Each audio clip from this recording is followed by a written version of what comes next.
Good afternoon, ladies and gentlemen. Welcome to another exciting Propagandacast from the host Imperial Dane, Master of Propaganda, Heroes Reich, Defender of the Fatherland. Absolutely and utterly biased. Here to live on to yours, and here's another glorious Company of Heroes 2 matchup. A 2 versus 2 on Kholodny ferma. So a very small map which shall be featuring an awful lot of players. We shall be watching Awesomeentertainment. Odeng 101. What did he? Fighting for the Soviet Union. Fighting for the 26th Tank Corps. I was about to say Guards Tank Corps, but no. I've decided not to designate them as a Guards Tank Corps, as I feel they have not been living up to the Soviet ideals. Opposing them shall be Dave and Suddendeath, fighting for the Wehrmacht, fighting for the 3rd SS, Panzerdivision Totenkopf. And I just really needed a drink right now there, but aggressive move straight for the northern missions point right here, being played out by Dave. And a Grenadier squad coming out second, another Grenadier squad on the way for him as well. First engagement up here, Conscript versus Pioneers, but the Pioneers managed to make up positions in an old farmhouse. Opening up on the Conscript, poor Yuri realizing this was the, in fact, very same farmhouse he was spawned in 25 years ago. Company here setting up position inside the old wooden church. A blocking position, also reconnaissance, keeping an eye on the fascists. Pioneers continue to hold up. The Grenadiers seem to be taking their good time. Yes, they can hold out for now. Second Grenadier squad arrives. We're also seeing Grenadiers for Suddendeath, so a rather heavy infantry push going in there from the Reich. Conscripts running away. There must be a rule against that. We're seeing Awesomeentertainment quickly moving on to a support weapon, Campanella, but note, he did not start out with it. Actually getting some conscripts first, and hiccups. How absolutely amazing! Grenadiers fighting versus the Companies. More Grenadiers coming to support the first Grenadier squad. Conscripts holding out here. Odeng 101 with some support from Awesomeentertainment's conscripts as well. Or support weapon company almost done. Also here, but wide to deny heavy cover to the fascists. MG42 popping out there, and Suddendeath having a third squad of Grenadiers, but not quite utilizing it yet. Pioneers here. Pushing further west, we're seeing Grenadiers moving up. We're also seeing the Pioneers moving out, which is probably less of a good idea for them. We're also seeing Odeng 100 meters taking a sandbag fighting position here, but is getting disrupted in the process as the Grenadiers lead the assault. In this lumber yard, slightly obscured by different pieces of woodwork. And the Grenadiers immediately storming in towards the weaker of the two squads, deciding to take that on first. That's a good case of priorities by the German players, of course. The faster you can get that out, you can focus down the last one. Grenadiers and Pioneers fighting head versus the Conscript squad in the north, and this is looking rather sour for the Soviets up here. Meanwhile, in the center, fighting continues. The combat engineers continue to resist the advances of the Grenadiers. But things are not doing so well up here. We're seeing an MG42 arriving as well, adding additional pressure. Although we could see Suddendeath, and he did lose a Grenadier squad. A huge loss right there within the first few minutes. That is going to hurt. We are also seeing a mortar has appeared now for the Germans. Taking going on here as well. So we could imagine something might happen soon in that way. Mortar rounds begin impacting upon the wooden church, and the Maxim pours lead out there on the Grenadiers. Another Grenadier squad could try and flank. That might work, but looks like that is not within Dave's intentions for the time being.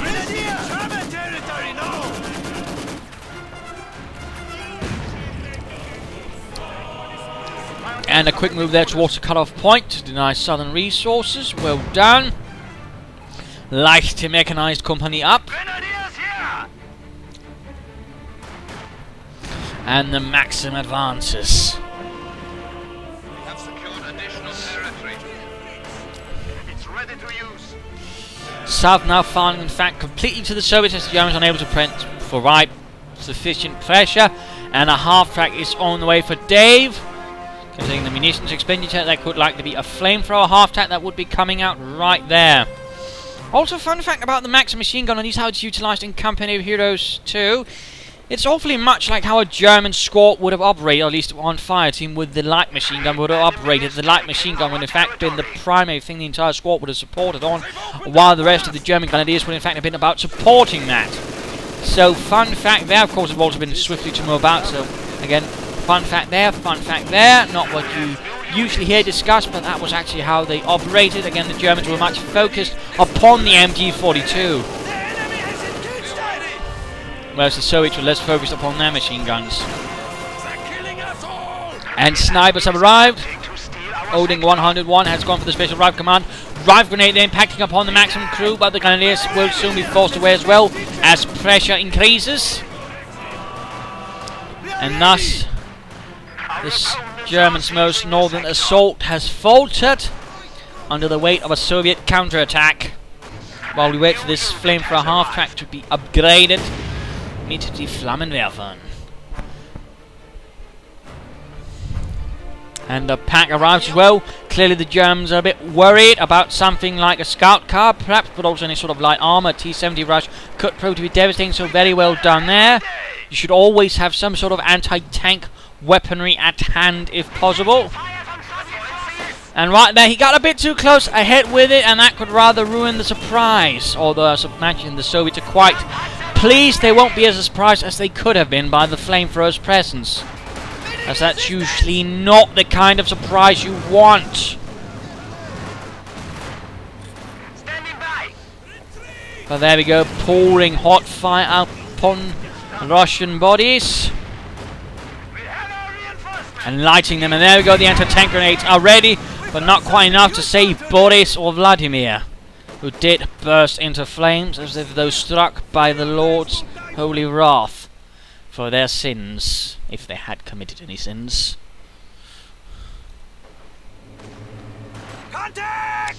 Guards infantry squad arriving there for Odeng 101. So of course the question is, which sort of doctrine did he go for?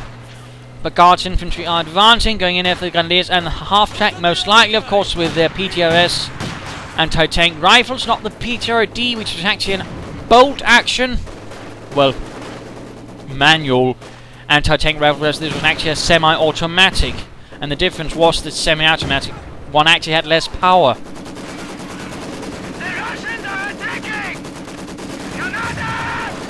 Which is in fact quite true for most rifles. The semi-automatic would usually have less firepower than the manual fire, or bolt action, or whatever you'd call it. Fun little fact there. Which is in fact why some armies actually resisted the semi-automatic rifle for some time, because they weren't quite huge fans of that whole losing firepower bit on the rifles.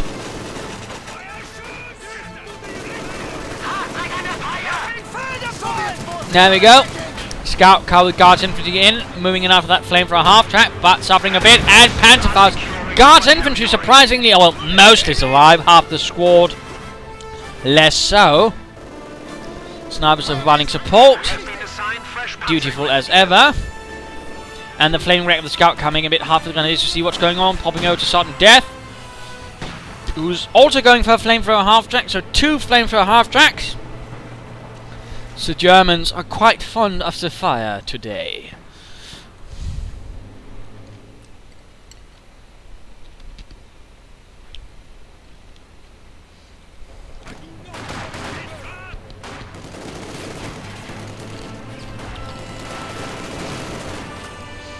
Flamethrower pioneers, in fact looks like Suddendeath is quite fond of the fire of the flamethrowers. Quite an incendiary force, and in fact these conscripts are feeling the full fury of fire. Maxim providing support down south, Maxim controlling the centres, Awesomeentertainment in fact having several, but he's actually lacking in field guns until this very moment, and that could actually prove to be disadvantageous.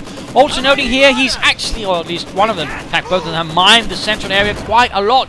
Actually quite nice to see, it's actually quite rare to see so players mine and then mine so dutifully, which can actually prove quite to their advantage. In essence, will slow up any sort of German assault, in particular vehicles will be much more vulnerable targets. So splendid work right there from the Soviets. More to continue to pressure, half-tanks continue to do so as well as the flanks. Not trying to push for a central assault, but instead pushing the flanks, forcing Soviet troops there. Panzer Grenadiers out for Dave. And severe losses being inflicted on the Soviets. Another scout car popping up there for Odeng 100. We have a full squad. Things quieting down a bit. Popping over to Odeng 101 who's gone for the guards. Whoops. Motor doctrine. Pressed the wrong button there it seems. And Panzer Grenadiers close to going down for Dave. He needs to retreat them. Get them out of there. Scout car moving in to support. And 2 guards infantry squads now for Odeng. Quite a bit of firepower there. In particular with the light machine guns. As soon as they're ready. Pressure continues down south. Where Awesomeentertainment's conscripts are suffering a bit unpleasantly. And there we go, Grenadiers push away, but this could very well be their last breath they take. But now looks like Heinrich escaped right there, and the flame for a half-track also makes a swift retreat. Field gun though blasting away, conscripts making an assault. And looks like Suddendeath will try to save it, sacrificing a few Grenadiers and Panzer Grenadiers in the process. Mortar could also be pulled up a bit further here to support the front line. And there we go, flame for half-track rushing in, but he's not aware of the mines. And there we go, flame for a half-track, easy target. Field gun turning about, and Gute Nacht, meine Freund. The flame for a half-track is smouldering a wreck. Well done there, the power of mines, making any vehicle into an easy target. Now this land belongs to the Soviet people. Also noting several support armor corps going up.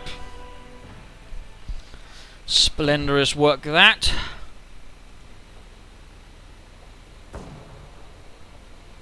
Splendorous work.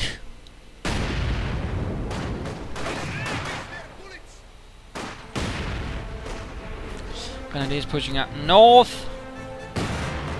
Soviets slightly pushed away there. Decent 50-50 split of the map, although with a slight advantage of the Soviets, are probably more 60-40. And particularly since all 3 victory points are currently in the hands of the Soviets, things are ticking down quickly, and we're actually seeing the mortar here gaining veterans who won. Doing quite a bit of damage there, regular fire mode again being quite handy now for the regular mortar for the Germans. And I mean, certainly you are seeing more German mortars being used after the latest patch, since it has become, you know, useful. Which is actually quite handy to see. Nice. Marked vehicle available, that could definitely be used quite well. And we are seeing the mechanized armor company up. He could go for the Su-76 initially, get a bit of artillery in there, or of course he might try and go straight for the Su-85. Scout car though will likely go down. The Guards infantry need to vacate, and we do so quickly see that Odeng proceeds to do that. Counter-attacking the South Grenadiers being pushed away. No effort into the centre though, very light in that. They are very much more concerned with the flanks. Probably also hoping to keep the Soviet players that way separated. And hoping they can gain a bit of chance with that. First armor arriving there, Panzerkampfwagen 4. Some Panzerwagen rolling into town. And we're seeing a T-34 arriving there for Awesomeentertainment. Half-track immediately coming under fire from the tankies. And we could see a Grenadier squad go down. That would definitely be tragic. No, looks like he managed a successful escape. Panzer Grenadier stopped in the centre with a Maxim. Not entirely sure why he did that. He knew there was a Maxim there. Bit of an odd choice. To put it mildly. And the Panzer IV leading another northern push. Absolutely no anti-tank defences at the time being for Odeng, which does allow the Panzer IV to quickly roll in and knock out the scout car. Well done there, but infantry support is far off, so he's not careful. He could risk losing it. He's being rather aggressive. I suppose fitting in with the SS, but still be careful. Vorsicht. And then we go grenading the mortar. Almost getting it. Munitions caches going up here at this point. Of course, it will also protect against any harassment, which is also quite handy, but clearly they are building up for something since they're building so many munitions caches. And there we go, both Soviet players pushing north with armor and tank destroyers. A vicious push. Trying to catch that Panzer IV, but a damaged engine on the H-85 makes it difficult. Rushed past the Grenadiers, and the Grenadiers took the opportunity to disable the engine. Well done there by Dave, and popping over to Awesomeentertainment, who has gone for shock motor doctrine. And the T-34 is in trouble, having been outmaneuvered. Bit of uncoordinated there, no support. T-34s on their own should not really be on their own at all, to be honest. And that's certainly going to be the end of that T-34-76. H-85 trying to rush in, crushing the house in the process. Hopefully no one's inside.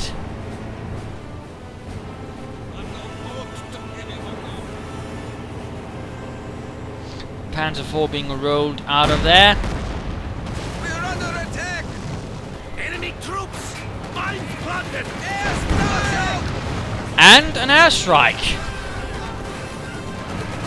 And that's a strafing run. We also seen the AA half-track upgrade getting in though. It's already getting ready to stop the fascist aircraft. The Luftwaffe.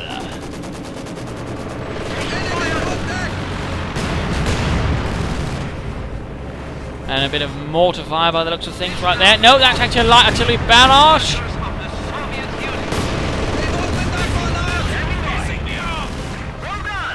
And there we go. The Luftwaffe lost another pilot. I must admit, I do slightly miss the wreckage there was in Company of Heroes 1 that will be left afterwards. Here they just utterly shatter like glass. It isn't quite as fun to look at, to be honest. There's something visually entertaining in just seeing that downed aircraft right there. But nonetheless, pressure continues. 2 Panzer IVs up there for Dave, building up a nice armoured fist.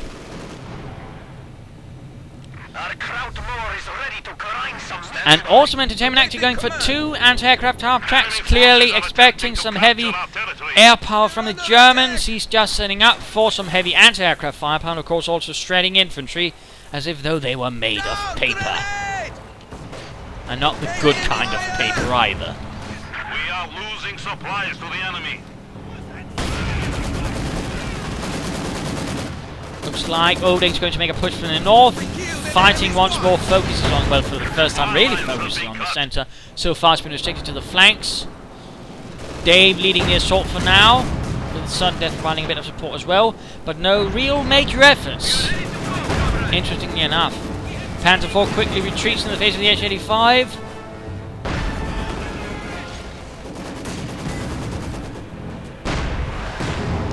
Panzer IV taking a few nasty hits there. Fuel catches up as well. Fascinating, fascinating. And looks like Suddendeath is ready to make his move. He could in fact hit the flank right here, right now. That would definitely be nasty, although of course he's not quite aware of the mine, so at the same time there'd obviously be problems. But good to see that Dave is in fact keeping his panzer supported.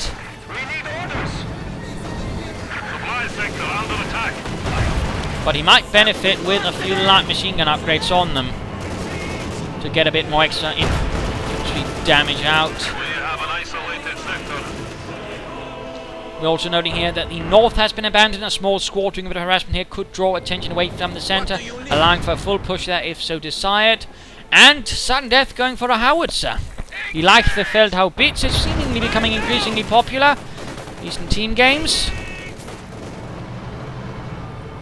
Certainly can quite pay off if you know how to utilise it, and if the Soviet player doesn't do his best to wreck it. But it was certainly missed in the first game. Well, we're actually sort of slightly available, but that was only where they actually took part in a few missions, which is actually quite interesting. That they made it, but then never really made more out of it. Oh well. Mortar fire going out there. Anti-tank gun is ready for action. And Panzer IV in trouble as the H-85 opens up. Panzer IV already down to half health and thus forced retreat. And another airstrike. Another Stuka run. Opal Blitzers also arriving now. Clearly something is intended with all these aircraft, which of course is also why all of these anti-aircraft half tracks are up. And there we go, quickly down. Just note how quickly 2 anti-aircraft half tracks put a stop to that. Although we do see, oh, get away, that's light artillery. Don't keep the infantry near. Oh, ach du lieber. That could easily have gone very wrong, and even then, it didn't exactly end up very nicely for the Soviet infantry. That was definitely a bit of a poor reaction time. Popping over to Dave once more. 3 Panzer IVs. He's definitely setting up for something big. With assault support. Oh! Hit the mine and then immediately taken up by the H-85. A tragic fate. We also seen the howitzer firing when already 10 kills. Definitely a nice day to be a German artilleryman. H-85 is also operating on the flanks. That is good, Making it harder for the Panzer IV to outmaneuver them. Since even if they bypass one, there's going to be another to shoot at them. A slight trick too, using units like the H-85s and Stooks and so on. You don't actually want them to be too close to each other either. And there we go, Panzer IV down, a total loss. Didn't do that much damage, a bit of a waste in fact.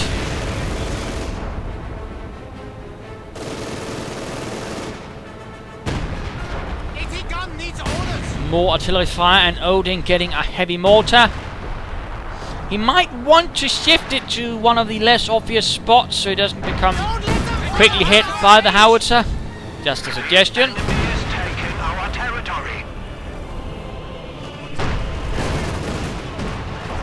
More mines, that is good. Less good is than actually being spotted by the Panzer IV and thus dealt with by Suddendeath's Panzerkampfwagen 4.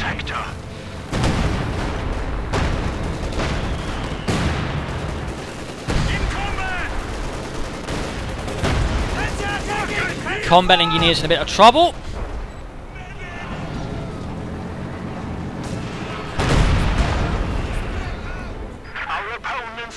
Leading a small advance towards the north. That is good. Taking advantage of all the fighting in the centre. While our Maxim here might get flanked. Ooh, Grenadiers for the light machine gun as well. And Veterans free. That is splendid. But again, you have to stand still for the light machine gun to fire.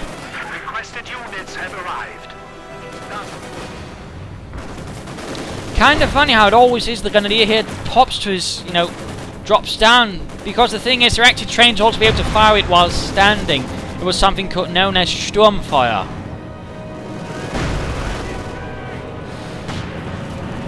And we're seeing a Pak 43 up from Suddendeath as well, which clearly means he's gone for joint strike. A Panzerabwehrkanone 43. And note it can fire through buildings. And there we go, H-85 takes a hit and is gone. Combined anti-tank gunfire wrecked it. Another H-85 is in fact rushing ahead. That is very bad. Veterans 2, but that's not going to help against the Panzerabwehrkanone. Not the Pak 43. That was very close. Panzer IV is tragically lost. But the H-85 escaped and the Veterans 2. Panzer Grenadiers running into trouble, advancing up towards the north. Oh dear, Suddendeath's forces are a bit spread out, a bit inactive. They could easily become an easy target for the advancing Soviets. Looks like lots of artillery fire is being directed towards this area now.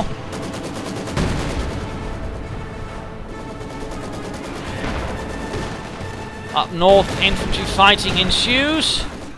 And that Panzer Grenadier squad needs to retreat. They are not in a serviceable condition.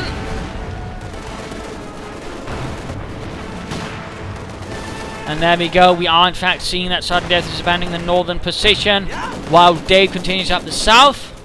But he's slowly running into some issues. We're also noting an awful lot of munitions. In fact, he could easily call in a fragmentation bomb or two on the right spots and do an awful lot of damage. Instead, we're seeing another strafing run, which could be another shot down aircraft.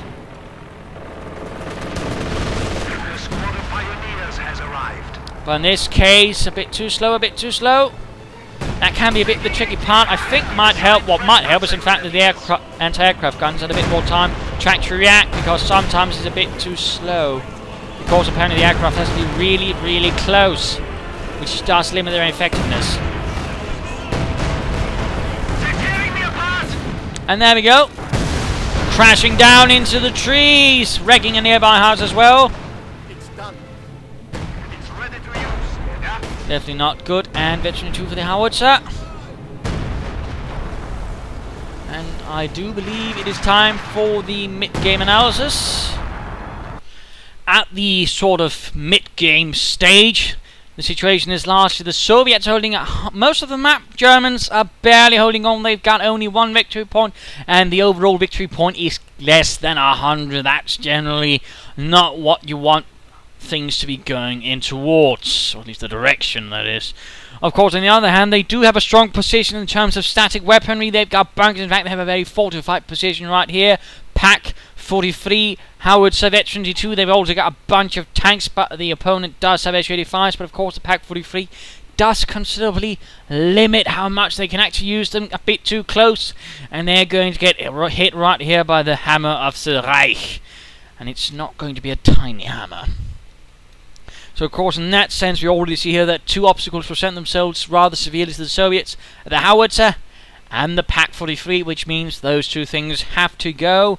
In particular, the Pack 43 has to go if the Soviets want to be able to maneuver more freely through the center. Until that happens, I mean, this is pretty much a no-go zone for anything Soviet and armored, which is generally considered quite a problem. So what they need to do is somehow sneak something in that could either call in a bombing strike on it, and we do know one of them has gone for Soviet shock motor doctrine, so obviously that would be one candidate. Penal troops lobbing a satchel charge, and it could be another. Any kind of artillery. I mean, there are options. Of course, there's another option, which is basically popping smoke, knowing what it is, having a heavy mortar, popping smoke and using that sort of buy time to do whatever damage you want. Also a possibility, I think, anyways. But again, this needs to go, and this needs to go. Of course, they could deal with this with a quick strike behind and wipe it out, so that's definitely going to be the easy option. But again, these 2 need to go before the Soviets can really begin doing anything else. Otherwise, the Panzer force are simply going to have too much support. In fact, the rest of the German army will be greatly supported due to these 2 rather vital support assets. And of course, in that department, the Soviets are going to be lacking. They don't really have doctrines to provide howitzers or anything like that. They've got the heavy mortar, which is certainly nice. And they also have the possibility for Isu-152, perhaps some T-3045s, but still nothing quite in the same scale of firepower nor range, except for the Isu-152. And even that's not going to do the same damage as the Pack 43 when it comes to armor.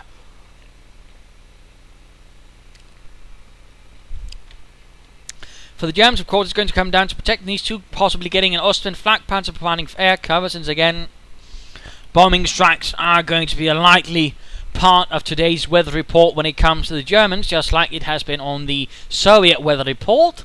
Clear skies with chance of Luftwaffe. So that is definitely something that needs to be looked into. And of course, they also want to sort of secure the flanks, because currently the southern flank is very open to a direct Soviet assault, which could in fact prove very lethal. And the Pack 43 does have one slight weakness, which is you actually have to order it to turn. So if you're not fast enough, and in fact there's a completely unguarded route here if used properly, that could end up not a very happy story. So there are some options there for the Germans to regain the map. And of course there are some ways for the Soviets to sort of secure dominance in a brutal and glorious manner. But the question is, can either side actually do that? Let's find out. Back to the match.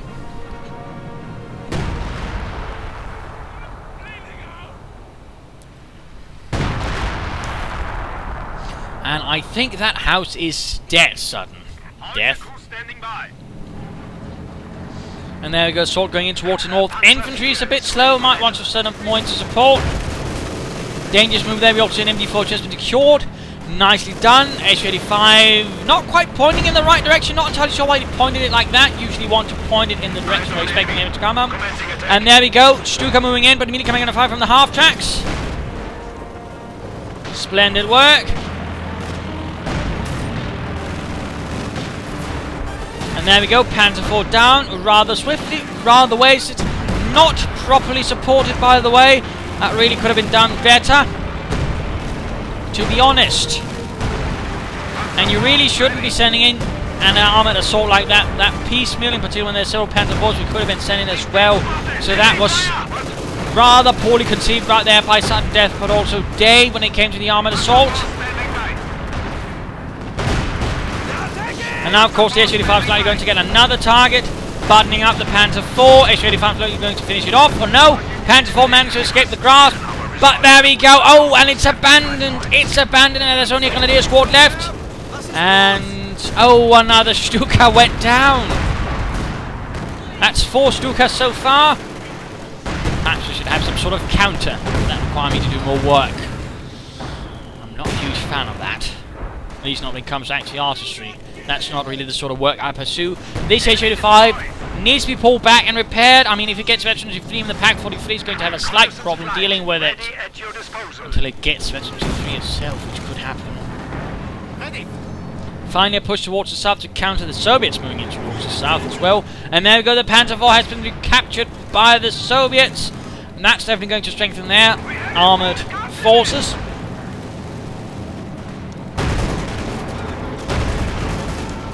And these conscripts are in a world of pain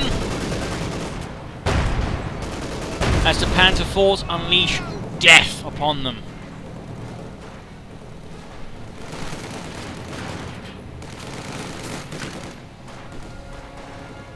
Troops reinforcing.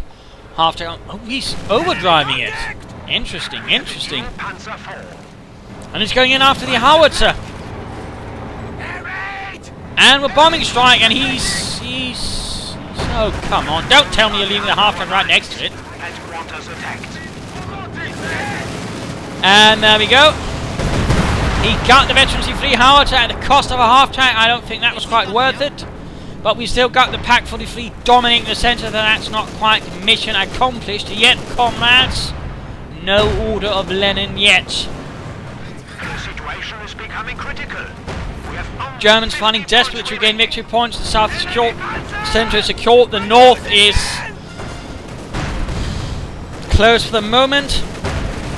As machine guns, an S-85 and a Panzer IV provides fire dominance. Another strafing run. An H-85 down. It looks like that was the Veterans 2-1. Oh dear.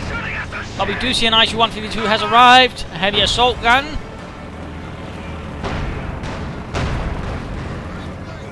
And several Panzer IVs patrolling that ISU-152 needs to be careful.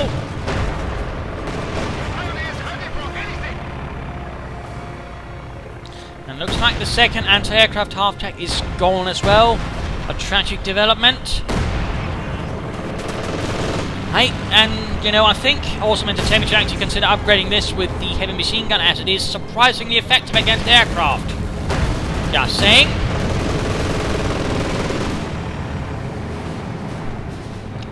Just saying. Oh. Snap needs to be careful with this. The Pack 43 decides to... Oh, he's actually moving the H-85 in. Dear, oh dear, and...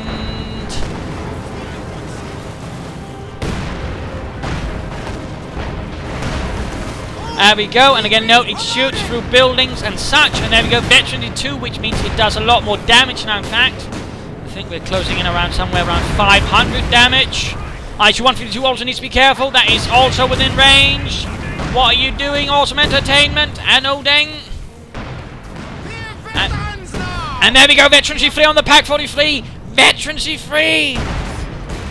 And the ISU-152 goes down like a poorly made toy before the Pack 43.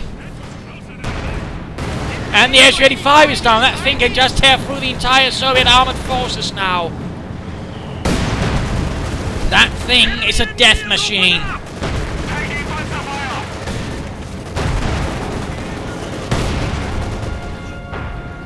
The embodiment of Krupp Munitionswerke in anti-tank guns. And there we go, the Panzer IV is wrecked as well. And another anti-aircraft half-tech, a bit late for that.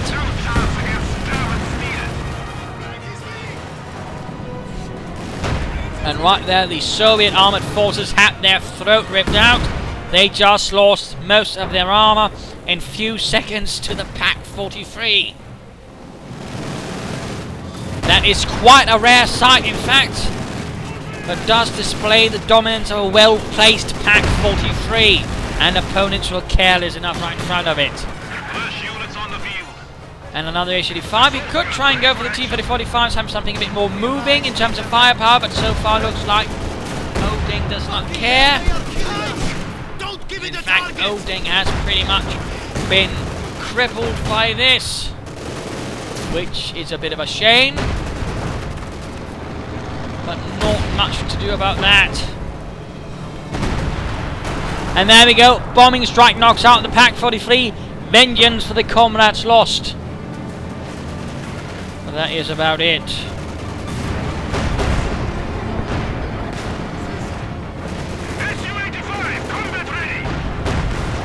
You could see another Panzer IV lost.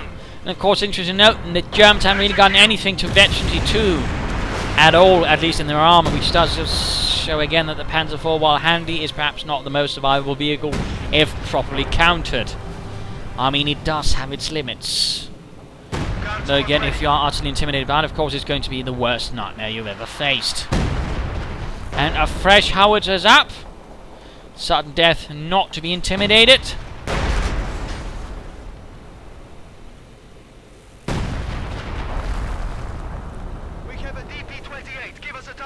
But for the time being, Panzer IV spam has become the new Panther spam. An easy thing to do.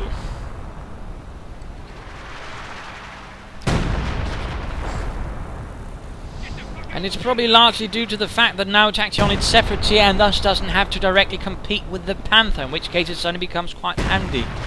Had it been like that in the first game, I'm also pretty sure the Panzer IV would have been a lot more popular than it was. There's a slight fun fact there.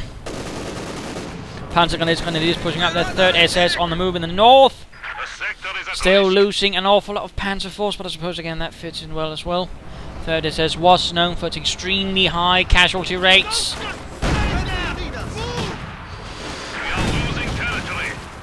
Though which is certainly not something you'll actually see in the German generals' memoirs. They'll say, oh, this division was great, and then they'll casually not mention its history, or for that matter again the high losses incurred by it, which of course is actually quite interesting. And there we go, Veterans E3. Oh, fragmentation, yes, bombing run, wiping out several Soviet infantrymen, guard squads wiped out, a huge plethora of corpses, quite nasty that. And a Panzer IV is lost. Not all hope.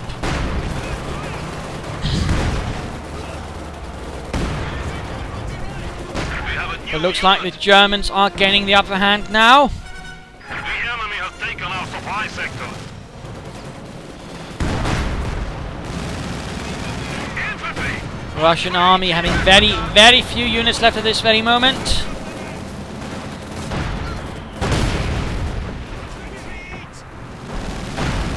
Whatever shall they do? And Awesomeentertainment continues with the dual anti-aircraft half-tracks, it looks like.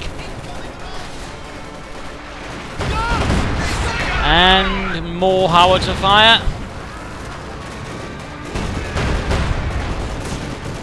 Desperate fighting for the central victory point, popping over to Awesomeentertainment.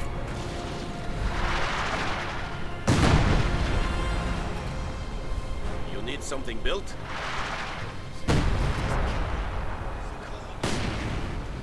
Standing by. And looks like Dave is on the move again on the warpath. Shock troops can now be used to crush the enemy. He's got 4 Panzer IVs in fact at this very moment. I'm pretty sure he could just roll in and wipe the entire thing out.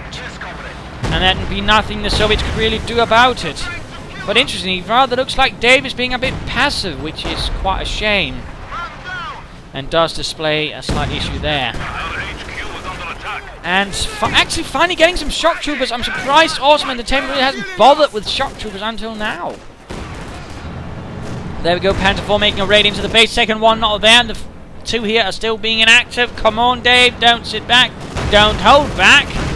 Instead, he's actually making it easier for the Soviet player to focus down his tanks. And that's not really how you make an attack. You don't send in your units one at a time. You're not supposed to be polite. You're supposed to be trying to push your every advantage. Another fragmentation bombing run. This time wipes out a half-tank. Its thin armor being not proof against high-velocity fragmentation bombs. I know. Not sure how to describe it. Either way, it's gone.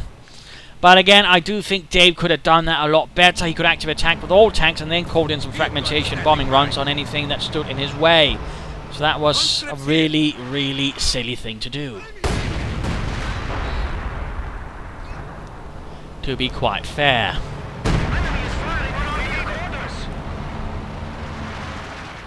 And looks like Awesomeentertainment might be trying his hand on another Su-52. But resources are quickly going south. Victory points are going south. All things are not looking good. And we're seeing a considerable Panzergrenadier force coming up with Panzerschrecks, Panzerbüchse and Sturmgewehr. But also an MG-42 barring the path. And another fragmentation bombing run, wiping out the MG crew and almost the entire Guards infantry squad. Well devastated right there. And the H-35 is lost.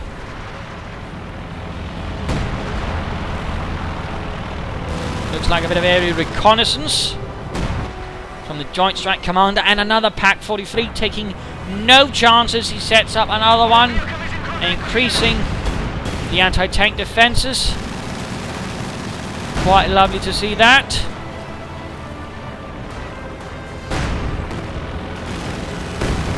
Only 200 points remain. Double your efforts.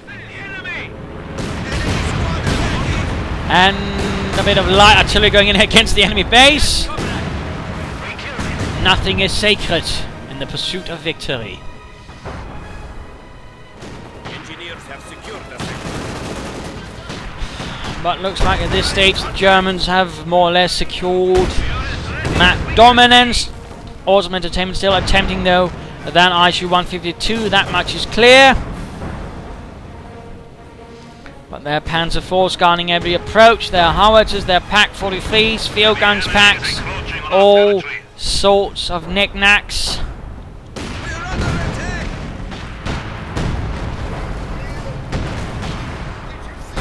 Our territory is falling into enemy hands. And the noose is ever tightening. And points are ticking down.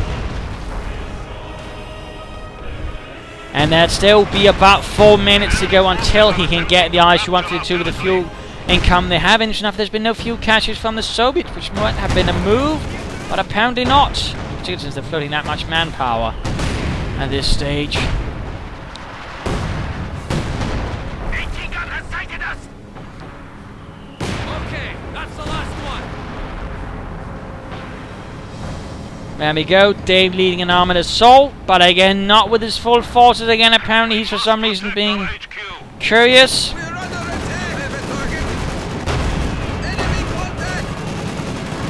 Come on, Dave, strike with your full might. Strike with the fist, not an open hand. Follow the tenets of Guderian. Anyways, popping over to Dave, who is throwing away his panzers, it seems. And about to lose another Panzer IV in a silly manner because he didn't decide to push in with the other two Panzer IVs. I mean, really.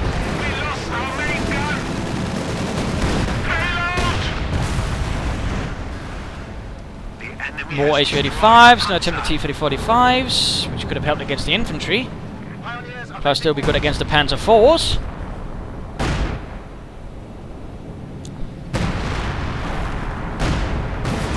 And there we go, almost down. Marked vehicle, in fact, looks to have been called in.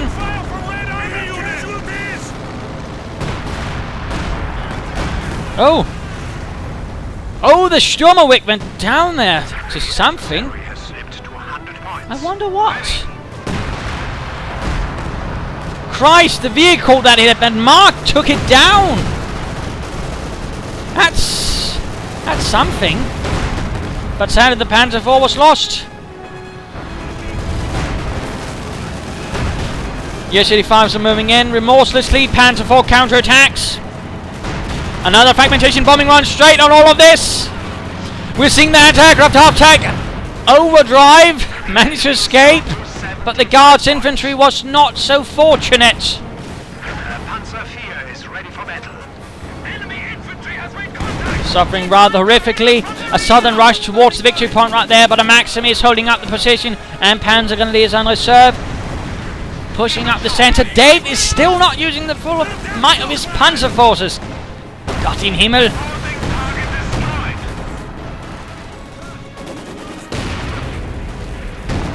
And looks like the position is actually getting overwhelmed. And something is being called in. Light artillery barrage to try and protect the victory point from falling into Soviet hands. Panzer Grenadiers being rushed in, pushing in towards the north as well. A desperate last Soviet push. From the tank corps. Bombing runs. And all sorts of nasty things unleashed. And what looks to be one last desperate push from the Soviets. And which seems to have not quite succeeded. Pack 43 though actually got cleared out. From the rear! Under fire! Pack ready!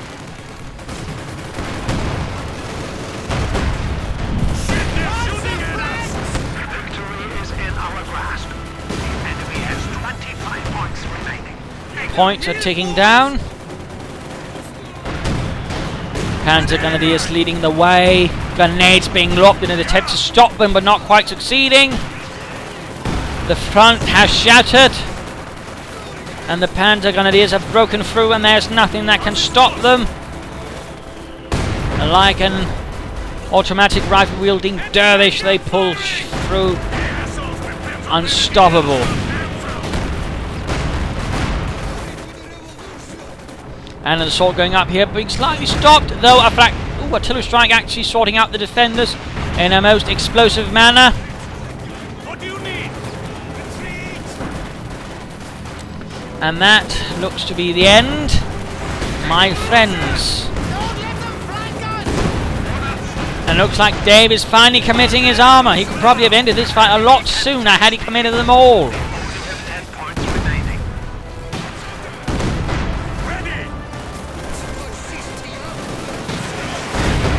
Just going to speed this up, and there we go. Game over. A loss to the Soviet army. Comrade Stalin shall be most displeased. So there you go. We saw a few things. We again saw the effectiveness of a well-placed Pack 43. We also saw what happens if your opponent gets careless around a Pack 43. It usually ends up in tears. We of course also saw how you can much quicker basically stop strafing runs from happening. I mean, 2 anti-aircraft half-tracks are a bit expensive, but ultimately, pays off pretty quickly when it doesn't, kill your own troops, and, you have forced your opponent to waste a lot of munitions trying to make it succeed. So in that sense, it worked out nicely. But of course, also rather displays the limitation that is you need to actually place them properly and face them properly, which is a bit what might need actually be worked on by at Relic. But we also saw a bit of priorities again. It was very late until they got the first Pack 43 and howitzer, and that probably should have again happened sooner. And even then, they probably should have focused more on the flanks instead of trying to push up in the centre, which was rather really the main problem. Rather really there when things went wrong, when they all of a sudden lost the RG-152, the Panzer IV, and the H-85 in shock association to the Pack 43, which they knew were there. That really shouldn't have happened, yet it did. That was really a problem. A considerable problem. I mean, for the Germans, there were a lot of problems. I mean, they just wasted Panzer IVs, which quite sensibly they could have at least gotten some Stugs, perhaps some Ostvens, or at least gone for something with a heavy Panzer Corps. I mean, that was quite silly in its own right, and that really also ought to have been fixed and, better utilised, to be honest, but that never quite happened. So again, there's clearly something there for the Germans to work on as well, stop wasting Panzer IVs. I mean, it seems to become some sort of, dogmatic thing. You just need to spam Panzer IV, which is obviously not quite true, otherwise they would have won earlier. But again, they don't quite know how to handle them. And again, even then, they were quickly locked down in several cases. But again, you know, Dave has committed several mistakes, you know, which is also involved not committing his tanks in full force. But so it's also been a bit better at handling certain things. Again, they also had some problems with serving some of their tank destroyers and also mining a bit more aggressively. I mean, they probably have won this, but again, the main blow coming again when they underestimated the Pack 43. At best guess would be they did that and then wasted everything right there. Had they not lost all these units, had they placed them in a proper assault on either flank, they probably could have collapsed it, done a lot of damage to the Germans, and then ultimately turned things around, but that did not happen. Instead, they ruined their only chance of coming back right there, right around here, and that was really a huge shame. So, there you go. Hope you enjoyed this match. Hope you learned something from it. If you did, why not subscribe, tell your friends. If you didn't, well, why not send a replay of your own? Provide some feedback in the comments. This is Imperial Dane saying cheers.